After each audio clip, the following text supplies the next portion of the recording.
प्यारे बच्चों, आज हम हिंदी व्याकरण के अंतर्गत कारक के विषय में पढ़ेंगे। तो कारक का शब्द का अर्थ होता है क्रिया को करने वाला। तो काम को करने वाला जो होता है वह कारक होता है। आइए हम कारक की परिभाषा को समझते हैं। संज्ञा या सर्वनाम के जिस रूप से वाक्य के अन्य शब्दों के साथ उसके संबंध का बोध होता है उसे कारक कहते हैं। जैसे राम ने रावण को बाण से मारा, अर्थात संज्ञा या सर्वनाम का क्रिया के साथ दूसरे शब्दों में जब हम संबंध बताते हैं तो संबंध बताने वाले जो चिन्ह या निशान होते हैं उनको कारक कहते हैं। जैसे राम ने रावण को बाण से मारा।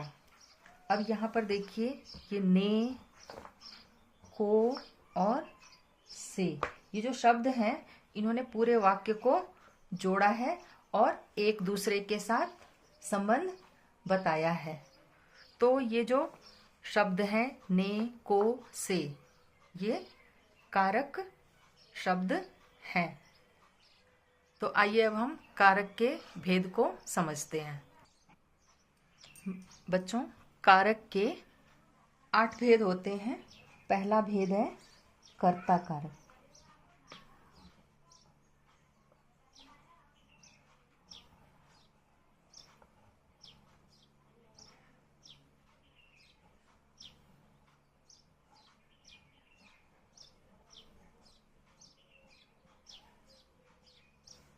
और इसका विभक्ति चिन्ह है ने। कर्ता का मतलब है जो कि क्रिया कर रहा है, वह करता है। जैसे कि उदाहरण देखते हैं, राम ने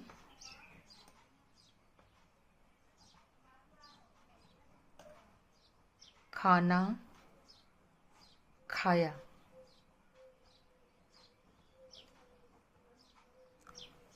तो इसमें हमें कर्ता कौन है पता चल रहा है, राम है ना। राम के बारे में पता चल रहा है और कारक चिन्ह इसमें क्या है, ने। तो यह कर्ता कारक है। अगला कारक है कर्म कारक।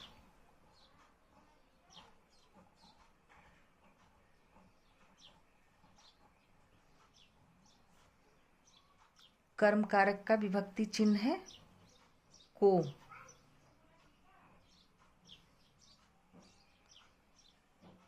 क्रिया को जो प्रभावित करते हैं शब्द, उनमें कर्म कारक होता है। जैसे कि राम ने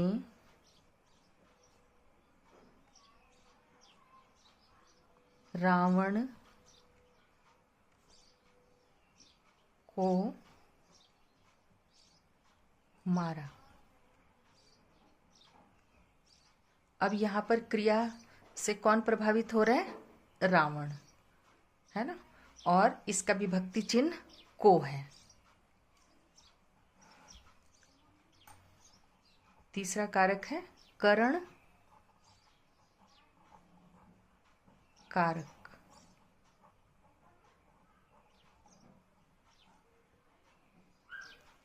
करण कारक का विभक्ति चिन्ह है से, के द्वारा।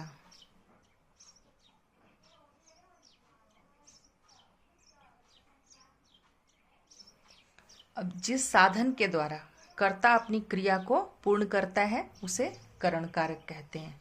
जैसे मैंने पेन से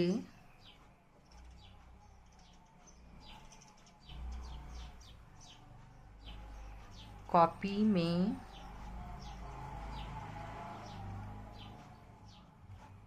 लिखा। तो यहाँ पर लिखना क्रिया है और मैंने पेन से लिखा, पेन के द्वारा लिखा। तो यहाँ पर करण कारक है और इसका विभक्ति चिन्ह से, के द्वारा है। अगला कारक है संप्रदान कारक।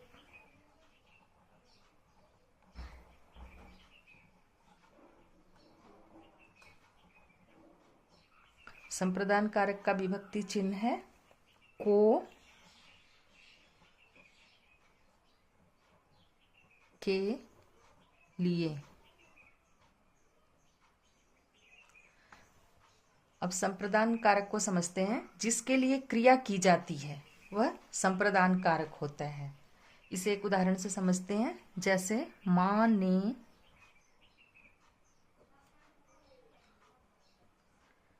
बच्चों के लिए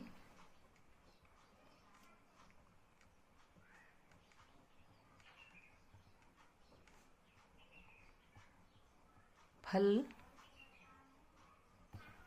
काटे। तो यहाँ पर क्रिया किसके लिए हुई है? बच्चों के लिए। तो यहाँ पर संप्रदान कारक है और इसका विभक्ति चिन्ह के लिए है। पांचवा कारक है आपादान।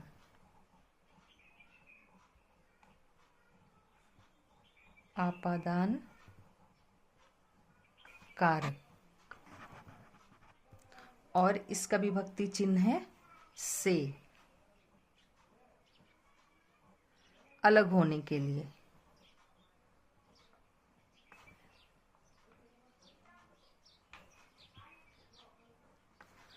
जब अलग होने का भाव या फिर तुलना करना होता है तो वहां पर अपादान कारक होता है। जैसे पेड़ से पत्ते गिर रहे हैं। अब यहाँ पर देखिए, पेड़ से पत्ते अलग हो रहे हैं, अलग होने का भाव है। और अगला वाक्य भी एक देख लेते हैं। सीमा शीला से बेहतर गाती है। तो इस वाक्य में देखिए सीमा और शीला की तुलना की गई है। तो यहाँ पर अपादान कारक होता है और इसका विभक्ति चिन्ह से होता है। अगला कारक है संबंध कारक।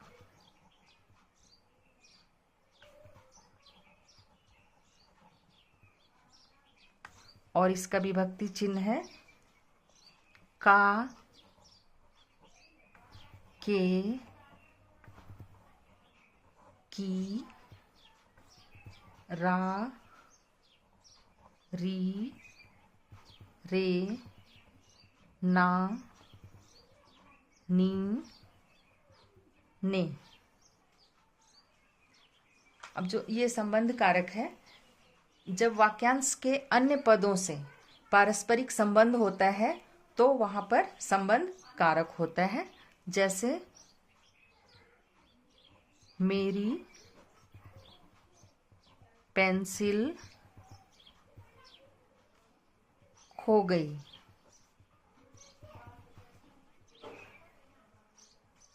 तो यहाँ पर मेरा संबंध किससे है? पेंसिल से है। और इसका विभक्ति चिन्ह जो है वो का, के, की, रा, री, रे, ना, नी, ने है। यहाँ पे देखिए री है ना, तो यहाँ पर ये विभक्ति चिन्ह है। सातवां कारक है अधिकरण कारक।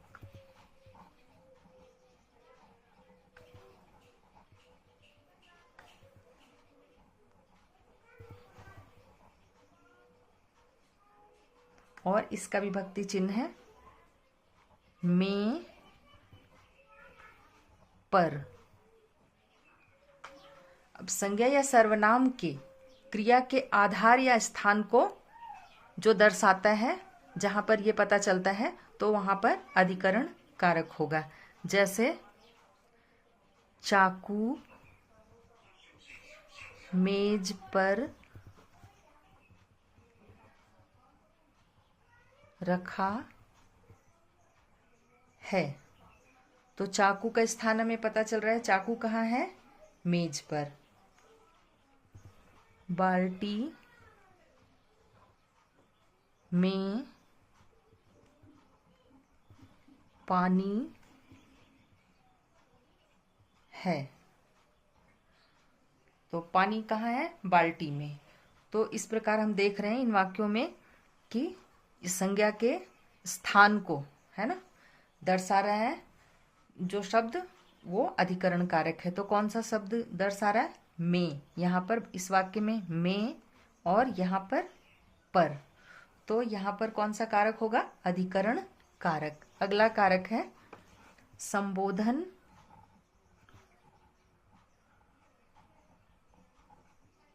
कारक।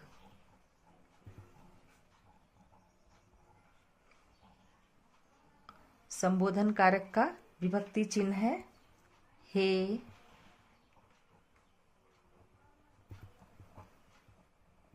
अरे,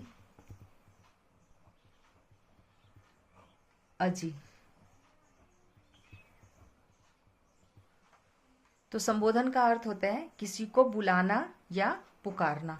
तो जहां पर इस प्रकार का भाव हो वहां संबोधन कारक होता है। जैसे अरे यह क्या हो गया?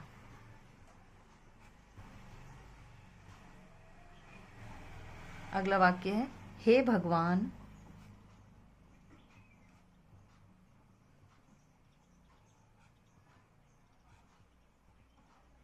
हमारी रक्षा करो।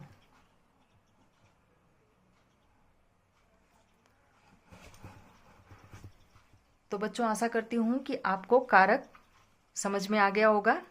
इसे आपको क्या करना है कि जो 8 कारक हैं इन्हें याद कर लेना और इनके विभक्ति चिन्ह को भी एक तरह से रटना ही पड़ता है। इस प्रकार से कर्ता ने कर्म को करण से के द्वारा, संप्रदान को के लिए, आपादान से, संबंध का के की रा री रे ना नी ने, अधिकरण में पर, संबोधन हे अरे अजी। ये हमें रटना ही पड़ता है और इस प्रकार से हम कारक की पहचान कर सकते हैं।